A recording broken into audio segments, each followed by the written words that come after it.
Yo, what is going on, everyone? My name is Nick, or the Notorious Fantasy, and in today's video, we're going to be going in depth into my top 24 ranked quarterbacks, as well as my top 24 ranked tight ends for week number 7 of the 2022 fantasy football season. But before we could get into things, I would like to ask that if you guys are new to the channel and you do end up enjoying today's video, that you please make sure to hit that subscribe button down below. And while you're down there, whether you are new to the channel or not, please make sure that you do leave a like on today's video. It would help me out a ton. If you do want to follow me on Twitter, please do so at notorious FNTSY. And I would also like to ask if you have any questions about week number 7 to please make sure you ask them down below in the comment section. I love to talk to you guys down there. So without further ado, let's get into my week number 7 quarterback and tight end rankings for the 2022 fantasy football season.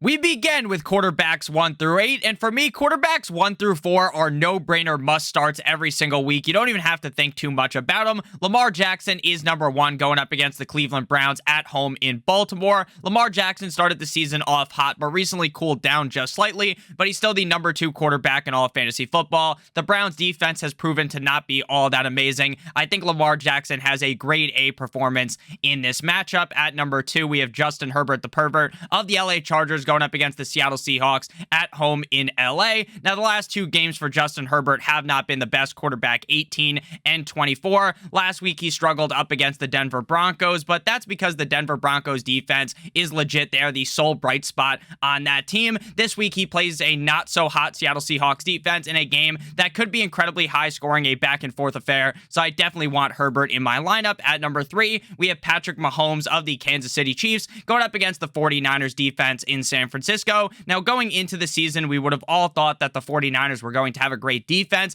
and they do, but the issue is the defense is severely banged up. Patrick Mahomes should have no issue putting up a big spot in this matchup. He is currently the QB number 4 on the year. At number 4, we move to Joe Burrow, Joe Shiesty, quarterback of the Cincinnati Bengals, going up against the Atlanta Falcons. Now, despite the fact that the Atlanta Falcons did beat the 49ers last week, the defense was not all that effective up against the pass. Joe Burrow is currently the quarterback number 6, and he was the quarterback number 1 last week in New Orleans up against the Saints. I think he puts up a pretty similar performance this week, and the Atlanta Falcons offense has been buzzing as of recently, which means that maybe they could keep up with the Cincinnati Bengals, thus pushing Joe Burrow to throw the ball deeper into the game. Now we move to the part where things get a little bit more dicey, but you're still obviously going to be playing them. Tom Brady, Tampa Bay Tom Brady, going up against the Carolina Panthers in Carolina. Now, going into this year, Tom Brady struggled mightily. The first 2 games, he was outside the top 24 quarterbacks. Then he somewhat bounced back as QB 19, QB 4, 7, and last week he was QB 16 in a smash matchup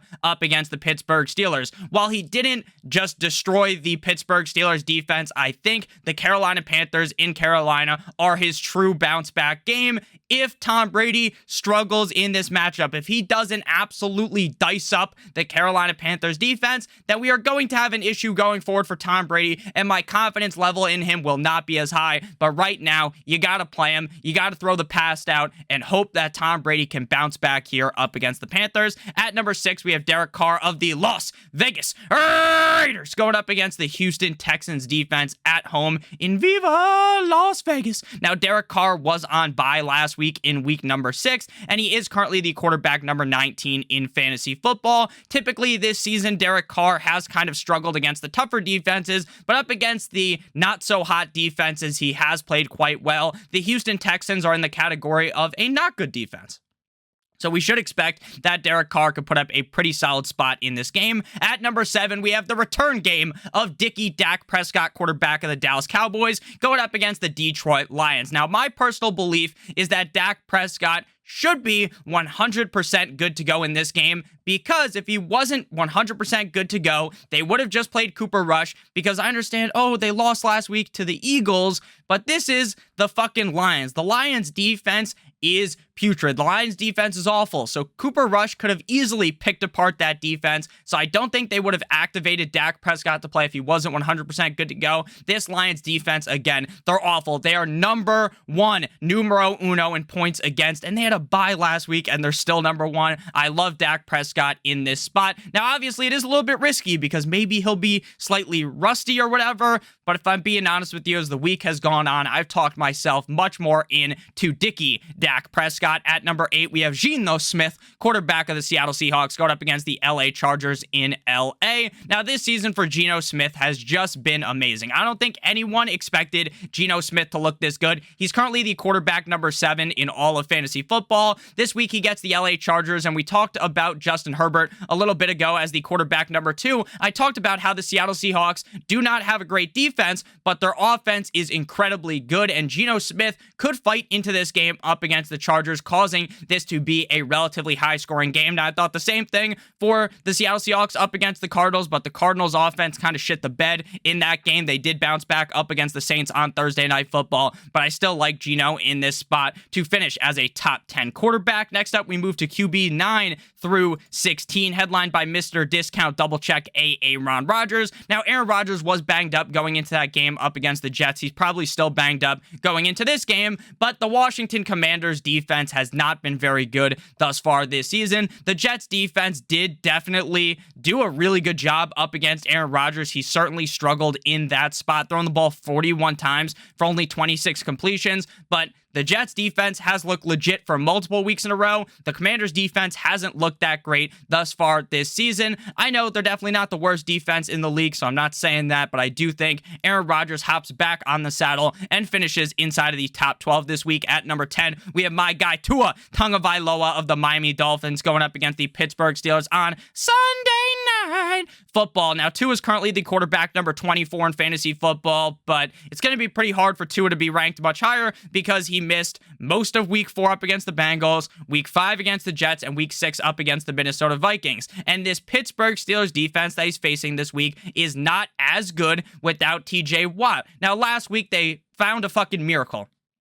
They found the leprechaun at the end of the goddamn rainbow, and they put a 4-leaf clover inside of their shoe or something because that defense looked really good up against Old Man Tom. I don't think the same thing will be said up against Tua Tagovailoa. This Dolphins offense looked scary when Tua was healthy. I think Tua is fully healthy right now. They wouldn't have just rushed him back for no reason. Tua is in for a great bounce-back performance on Sunday Night Football in front of the whole world. At number 11, we have Jimmy Garoppolo, Jimmy Guap, Jimmy G-Spot, Jimmy Pornstar of the San Francisco 49ers going up against the Kansas City Chiefs. Back-to-back Michael Jordan 96-97 games inside the top 10 at the quarterback position for the 49ers. And like I said, even though they lost, they took that big fat L to the Atlanta Falcons, which is a bit embarrassing. It's not because Jimmy Garoppolo necessarily took a shit in that game and had a bad game. He actually played relatively well. That was his first game this season with multiple interceptions. Jimmy Garoppolo is really good at not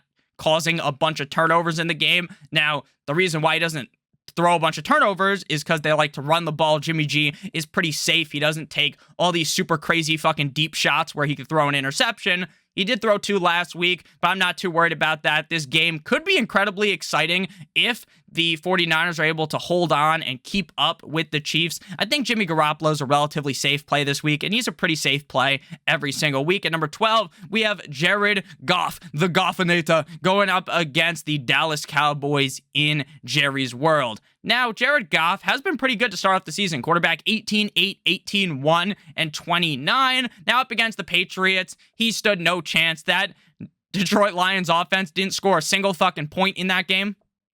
The Patriots locked Jared Goff up and threw away the key, but this week he gets the Dallas Cowboys in Jerry's World. I don't think the Dallas Cowboys are some pushover defense, but the Detroit Lions offense still deserves some credit. I really do think Dan Campbell gets that offense up to play. They had over a week to prepare for this game. I think Jared Goff has a pretty solid performance. He's currently the quarterback 13, which is pretty impressive because, again, he was on bye last week. Next up, we move to Russell Wilson, Mr. Unlimited of the Denver Broncos, going up against the New York Jumbo Jets. Now, despite the fact that Russell Wilson did not look very good at all besides the first quarter of the game up against the LA Chargers on Monday Night Football, he was still the quarterback 15 last week. And while I continue to make fun of Russell Wilson, and while I don't like Russell Wilson at all, the thing is, despite the fact that the team looks like dog shit, he still manages to be a decent fantasy quarterback. Again, I'm not saying that Russell Wilson has been fantastic. Everyone's watched the fucking games. Russell Wilson does not look good at all,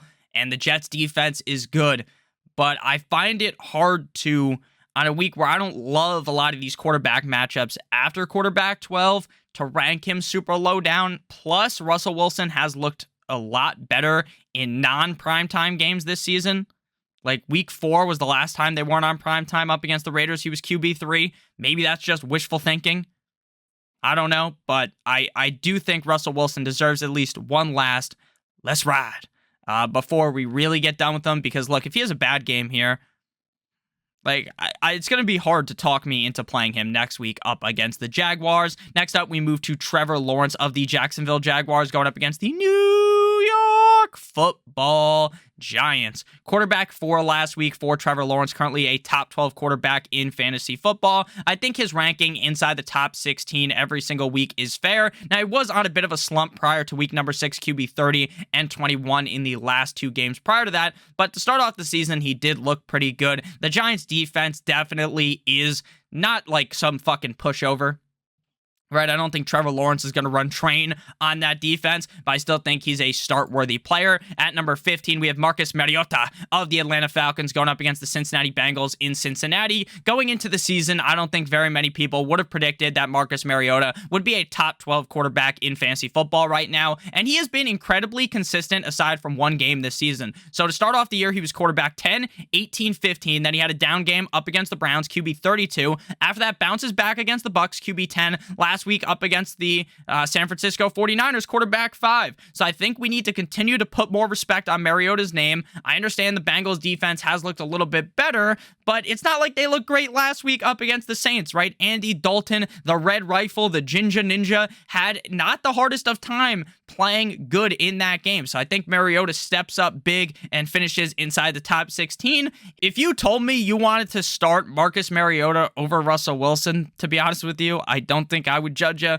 Same thing goes with Lawrence or Jacoby Brissett, if I'm being completely honest with you. Speaking of Jacoby Brissett, quarterback number 16 of the Cleveland Browns going up against the Baltimore Ravens in Baltimore. Now, Jacoby Brissett has been pretty consistent this year as well, just like Mariota. Quarterback 28 to start the season, but after that, 16, 12, 16, 16, and 21. 21 was up against the Patriots. Again, this Patriots defense has been stifling offenses recently. At the start of the season, it was looking like a fucking mess for the Patriots, but recently they have really caught fire like that Hunger Games movie, and I think that Jacoby Brissett should be good up against the Ravens. The Ravens defense has really fucking folded big time in the second half of these games. That defense has really struggled, so I like Brissett in this spot up against the Ravens defense. Now we move to the guys where it's like, do I really even want to start them after, I would say, Daniel Jones. Daniel Jones, quarterback 19, who we're going to get to if you're an audio listener. So 17 is Matt Ryan, 18 Ryan Tannehill, 19 is Daniel Jones. After that is where things start to get really dicey. And again, you probably, like, unless you're in a real big fucking pickle here, you probably don't want to be starting any of those guys, quarterbacks 20 through 24. But I know some people play in 2 quarterback leagues, or maybe they're in deeper leagues. So that's why I talk about the other quarterbacks. I'm not just going to leave you out to dry, but I'm giving you my genuine analysis, and things do start to get really, really spooky, Halloween style, after quarterback 19. But before we get real spooky with this video, I would like to give you guys a quick word from something that's not scary, something that's great, our sponsor of today's video, BetMGM. If you're a first-time BetMGM user and you bet $10 on any NHL team's money line tonight, you will receive $200 in free bets if any team scores a goal. And in the NHL, someone has to score. The game can't end 0-0. Someone is going to score tonight. It is a guaranteed. So you just deposit $10 if you're a first-time BetMGM user, and you bet once $10 on any team's money line. The bet doesn't even have to win. And if any team scores tonight, which is guaranteed to happen, you receive $200 in free bets. And I know some of you guys might not be that into NHL. Well, guess what? After you get those $200 in free bets, you don't have to bet on the NHL. You can bet on the NFL, NBA, any sport. And this offer isn't going to last forever. It's not just going to be going on all season long. So please make sure you take advantage of it while you can. Again, bet $10 on any pregame team's money line in the NHL, and you'll win $200 if any team scores a goal tonight. Again, that is a locked happen, and you will also receive your money line winnings if that team ends up winning. But again, they don't have to win to get the free bets. Again, you have to be a first-time BetMGM user and money line only. Please make sure you click on the link in the video description or on the pinned comment to activate this offer. Back on into things, we got Matty Ice Baby. Dun dun dun dun dun dun dun. Quarterback number 17 here up against the Le Titans in Tennessee. Matt Ryan had his best game in what feels like fucking a decade for the Indianapolis Colts. Obviously, he's had good games the last decade. If we remember, he was like the MVP in the NFL a couple of years ago before he choked to Tampa Bay Tom Brady back when he was New England Tom Brady. But you get what I'm saying, right? Matt Ryan has not looked the best. 42 of 58 fucking times. 389 yards, 1 rush, -4 rushing yards, 3 tugs, no interceptions, 27 fantasy points, quarterback number 2. Now, I don't think he's going to put up that crazy performance this week up against the Titans, but should he be pretty safely ranked inside the top 18 at this point in the season? Yes, things were not looking the brightest early on, but recently he has been relatively safe, so I'm just going to keep ranking him inside the top 18. At number 18, we got the other quarterback in this game, Ryan Tannehill of the Tennessee Titans going up against the Indianapolis Colts. Now, Tannehill hasn't been the best this season. He's currently the QB 25, which is a little bit skewed because he was on bye last week. But again, he hasn't been great this season. Quarterback 11, 32, 8, 20, and 22 going into the bye. So I don't expect some crazy performance out of him. He has looked good in some games and just decent in others. He does have rushing touchdown upside that I like. So he's just an average start this week at number 19 before things really do fall off the edge of the fucking earth. Danny dimes, Danny fumbles, Danny stumbles. Quarterback number 15 right now on the season. Going through the first 6 games of the year, quarterback 16, 22, 28, 20, 17. Again, this is just a guy you have to have ranked inside of the top 20 quarterbacks, in my opinion. I think it's a little bit crazy if you have him ranked outside of that. Again, he's not very exciting, but this team has been good, and Daniel Jones has severely limited his turnovers, right? For years, we've joked that Daniel Jones is a fucking turnover machine. He hasn't been that this season. He gets the Jags this week. I think he plays just decent. At 20, we got Bailey Zappi, the Zappinator, going up. I think I called someone else the Anata earlier, but really it's the Bailey Zappinator. Quarterback 31, 25, 10. He has continued to ramp up his production every single week. I think he might end up taking his job, or Mac Jones's job. Right now, Fantasy Pros, he's the QB 28. I disagree with that. I think he should be ranked higher. The Bears' defense is so bad. So bad, and the Bears are just terrible. And you know someone's bad when Bill Belichick talks for 7 straight minutes in a press conference about how good the team is. Like, oh, Justin Fields, blah, blah, blah, basically sucking their cocks, but he's not actually. He's just fucking with them. He doesn't think they're any good. He's going to run train on them, all right? Bailey Zappi could be in for a pretty solid performance. Taylor Heineke, I'm going to be playing him this week in some deeper leagues, and the reason is strictly because of upside. I don't think that Heineke is really all that good of a player, but he has a lot of upside because he's going to run the ball, and he's also going to just throw the deep bomb. So that could result in him being an awful quarterback this week, or him drastically slashing up like O.J. Simpson my rankings and just rise all the way up them because he throws these crazy passes, which could lead to insane plays and insanely high score, or a disaster of a score because he throws 4 interceptions. That's just the Taylor Heineke experience. At number 22, we got Bustin Fields, quarterback of the Chicago Bears, going up against the Patriots. He has turned things on for fantasy recently, QB 8 and 13 in the last 2 games, but now he gets the Patriots. That Patriots defense, again, has looked incredible. Chef's kiss, Manufuik over the last couple of weeks, so I don't really want anything to do with Fields. 23, we got Mr. Davis Money Mills, quarterback of the Houston Texans, going up against the Las Vegas Raiders. Now, Davis Mills has definitely been a disaster this season, currently the quarterback 29. Now, he was on bye last week, but that doesn't give him much credit because he's been quarterback 20, 29, 24, 17, 30. The Raiders defense hasn't been amazing. Maybe he bounces back here, but I don't really see that. Quarterback 24, Kenny Pickett, 18, 19, and 25 at the quarterback position through the first 3 games. Last week, he got pulled for the concussion. Somehow, he's able to practice throughout the week and play. I guess the NFL just hates the Dolphins, right? Pretty funny, but Kenny Pickett here, and I'm not talking about Tua, I'm talking about how Teddy Bridgewater definitely was not concussed up against the Jets, and they didn't let him practice until Thursday. That makes a lot of sense, right? But Kenny Pickett here, I don't hate Kenny Pickett. I think he's a pretty decent player. The Dolphins' defense is banged up, so maybe he squeezes out a solid performance, but also the Dolphins' defense might just play a lot better because typically they have played a lot better with Tua under center. Now we move to the tight end position. Before we do that, please make sure you hit that like button as well as that subscribe button down below. It does help me out a ton. And make sure you leave a comment if you have any question about these rankings. Now we got Mark Andrews as my tight end number 1. Him and Kelsey. Look, I'm not trying to make some crazy fucking argument here.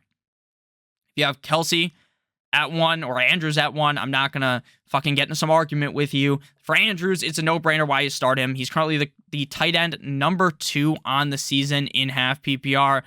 Look, Kelsey's number 1. He's number 2. There's not much of an argument to make. I'm just going to go past this, right? It's obvious to start him up against the Browns. Same thing with Kelsey up against the 49ers. You're going to start him against the best defense in the NFL. You're going to start him against the worst defense. Doesn't fucking matter. For Kelsey up against the Niners, he's going to get it done. At number 3 is where things start to get interesting, right? Because you already knew you were starting Andrews. You already knew you were starting Kelsey. At number 3, we have Gerald Everett of the Los Angeles Chargers going up against the Seattle Seahawks. Now, Everett has been very up and down. Tight end 4, 11, 33, 4, 51, and 24. The Seahawks defense, again, isn't very good. I think this could be an incredibly high-scoring matchup, which would lead to Everett having a pretty solid game, and that's why I have him ranked so high this week. At number 4, we have David Njoku of the Cleveland Browns going up against the Baltimore Ravens in Baltimore. Njoku has been incredibly reliable after that game up against the Steelers, where he played really good. He was the tight end 2, then 16, 6, and 16. He's currently the tight end 7 on the season. Again, the Ravens defense appears to normally just internally fucking combust, explode, fuck themselves over towards the end of the game. I think Njoku could have a pretty solid performance again. These are all guys that are relatively safe. At number 5, we have Kyle Pitts, who finally, hallelujah, scores a touchdown last week up against the 49ers. Round of applause for Kyle Pitts. Tight end 13 and a half PPR that week. I know he has not been the best this season. He's been very inconsistent. Tight end 36, 29, 6, 41, and 13. But again, I just have to play him. You just gotta play him. At tight end 6, we have George Kittle, who also finally fucking showed up. Tight end 23, 37, 22, and 6. Last week, he gets the Chiefs this week, so I'm comfortable playing all of these guys. You have to play all these guys. The top 8 guys are really just so much better than the rest, if I'm being honest with you. There's a couple of guys that are through tight ends 9 through 16 that I like, but not as much as these guys. TJ Hawkinson, tight end of the Detroit Lions, is tight end number 7 going up against the Dallas Cowboys in Jerry's world. Now I know TJ Hawkinson does not perform as well when Swift and Amon-Ra St. Brown are healthy, but the thing is, there's so few good tight ends in fantasy football that even if that is the case, you're still not going to want to do some mental gymnastics and talk yourself out of starting TJ Hawkinson, because even when they're healthy, guess what? TJ Hawkinson could still be good. At tight end 8, we have Big Bob Tonyan of the Green Bay Packers, a guy that I really banged the drum for in the offseason. Didn't really pay off to start the season. Tight end 24 and 37, but recently he's been playing a lot better. Tight end 16, 12, 23, and 5. Now, unlike prior seasons for Robert Tonyan, and prior seasons as if he's done it big in multiple seasons, but not last year, the year prior in 2020, that would be, Robert Tonyan was really good because he scored a lot of touchdowns. He's only scored 1 touchdown this year and has still been pretty productive. The Commanders' defense is not very good. I like Tonyan in this spot. Tight ends 9 through 16. Tight ends, I'd say 9 through 13. I'm pretty confident in. And then after that, it really just does become a disaster. Hayden Hurst of the Bengals going up against the Atlanta Falcons. This is a revenge game for Mr. Hayden Hurst. While his career did not go too swimmingly at his stop in Atlanta, it's looked pretty good in Cincinnati. Obviously, they just have so many weapons there that it's hard to necessarily always rely on Hayden Hurst. He's going to have some down games, but he also has the upside to have some really big games. He's been tight end 4 at a point this season, tight end 10, 14. So he's proven that he can be good. Again, the matchup I really like. It's always going to be tough for him to have those big performances, though, with Jamar, Mixon, as well as Boyd and Higgins being there. But at the end of the day, I think you should still have Hayden Hurst ranked relatively high. At number 10, we got Pat Freiermuth of the Pittsburgh Steelers going up against the Miami Dolphins. He has yet to play. He has yet to play this season. That's not fucking true. He did not play last week in Tampa Bay is what I was trying to say. He has been a top 10 tight end 3 times this year out of the 1, 2, 3, 4, 5 games he has played. That's pretty good. The Dolphins defense, again, is definitely a little bit banged up. Freiermuth continues to be a big target for Kenny Pickett, so I'm going to keep rolling Freiermuth out. I think you should as well. At number 11, we have Hunter Henry, who is basically dead in the fucking ditch, dead in the water. But now that Bailey Zappi, the Zappinator, is here, Hunter Henry has arisen. Hunter Henry has been resurrected by Bailey Zappi to start the season off with fucking Mac Jones, tight end 35, 61, 53. But after the Mac Jones era, last 2 weeks, tight end 12 and 4. Zappi loves to throw the ball to the tight end. You want to know why? Because young players like to take the safe bet. the safe bet is just dump it off to Henry, and that's what he does. Tight end number 12, we have Eazy-E Evan Ingram of the Jacksonville Jaguars going up against the New York Football Giants at home in Jacksonville. Another revenge game at the tight end position. Now, we have seen Evan Ingram. He's been pretty up and down. 4 targets, 8 targets, 3 targets, 1 target, 10 targets, 6 targets.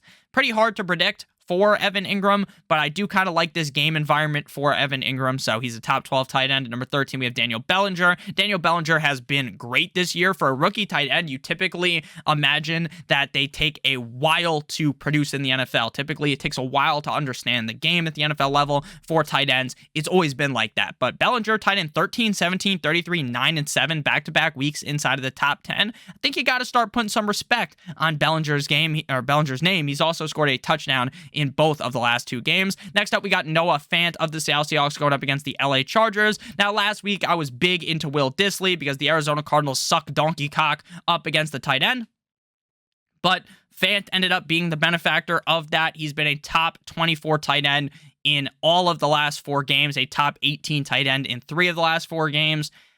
Just kind of have to rank him at the spot. But again, this is where the guys are kind of just, man, I don't really want to start them. Tight end 15, we got Dalton Schultz. Should be good to play in this game up against the Lions. He's only had 1 game inside the top 10, but he's been banged up. Maybe Dak is able to bring the greatness back out of Dalton Schultz, but again, I'm not super confident in that. At number 16, we have the king of the gritty, Mike Licky Amagasicki of the Miami Dolphins going up against the Pittsburgh Steelers at home in Miami on Sunday Night Football. Last week, he was the tight end 1. Week 2, he was the tight end 4, but outside of that, he's been either inside of the top 5 or outside of the top 24 every single game. He is the definition of boom or bust, and most of the time he's been busting, so I don't really trust him. But again, you're getting into this range where it's really hard to decide what you want to do. Like, do I just want to take 6 points, or do I want to take, this guy might score 2 points, but he could also score 15. That's kind of my thoughts with Gesicki, and he's one of those guys that could score 15 plus. Tyler Conklin up next for the Jets up against the Broncos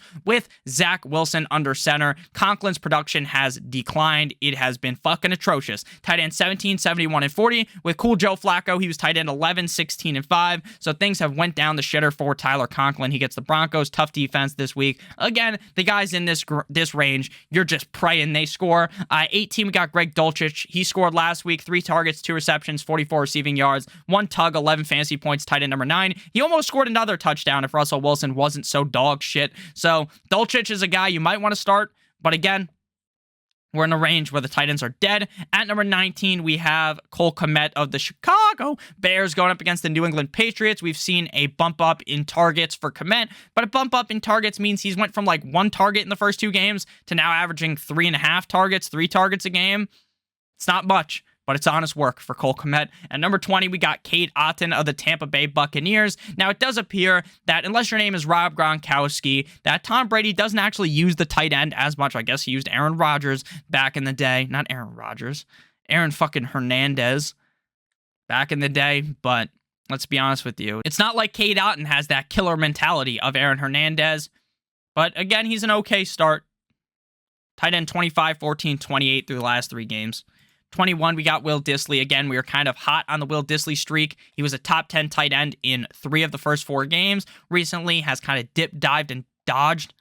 Fuck, I think I said that wrong, but you get what I mean. He's kind of ducked under now. He hasn't been as good, but you never know. Could be a bounce back game for him. 22, we got Mo Alley Cox up against the Titans. This man scores a zillion fantasy points twice or 3 times every season. He did it in week 4 against the Titans, where he scored 6 of 6 for 85 yards, 2 touchdowns, 24 fantasy points, tight end number 2. He's going to do it again. Will it be this week? Probably not, but you still got to rank him in the top 24 because that upside. 23, we got Isaiah Likely. Now, this guy was projected to maybe be the number 3 target on the Ravens. That has not really come to fruition. Last week, we did see his 2nd most targets on the year with 4. Maybe it's coming true eventually.